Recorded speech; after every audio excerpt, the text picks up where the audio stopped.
We brought you those headlines that CenturyTel is acquiring rival Qwest Communications, the price about $10 billion. Joining us right now on the phone with his reaction is Chris King. He is an analyst at Stifel Nicolaus in Baltimore. He is the top-ranked analyst on CenturyTel and second on Qwest. Chris, glad to have you with us. Thanks for joining us. Do you think this is a good deal? Are there cost synergies that seem appropriate? Good morning. Yes, absolutely. You know, I think this is a much rumored deal, certainly over the course of the last 12 months or so. It did happen a little bit more quickly than certainly we had envisioned. CenturyTel is less than 10 months away from closing its acquisition of Embark. So this is two very large deals for CenturyTel in a very quick period of time. But certainly CenturyTel's management team, in our view, is one of the best in the industry. So, you know, we do see very little in terms of integration risk.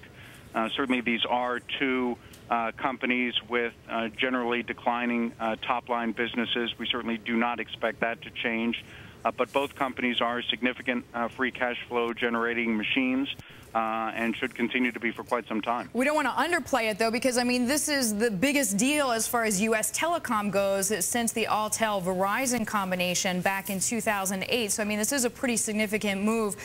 Essentially, it seems like CenturyTel just wants broadband. Is that the takeaway?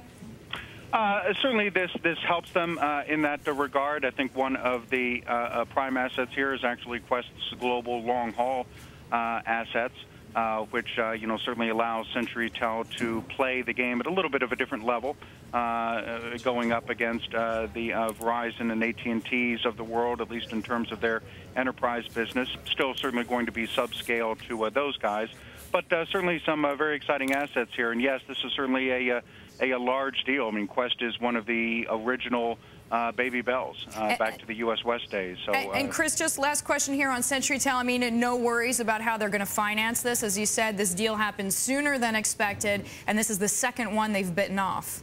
Correct. No, there are no financing needs associated with this transaction. It is an all-stock deal. You know, certainly, if not de-levering, certainly very minimal increase in the leverage for CenturyTel, even in the near term, and certainly they have laid out some significant synergies here as well. All right, Chris, and since you watch the space so closely here, any other mergers we should be on the lookout for? Any other potential partnerships you see out there?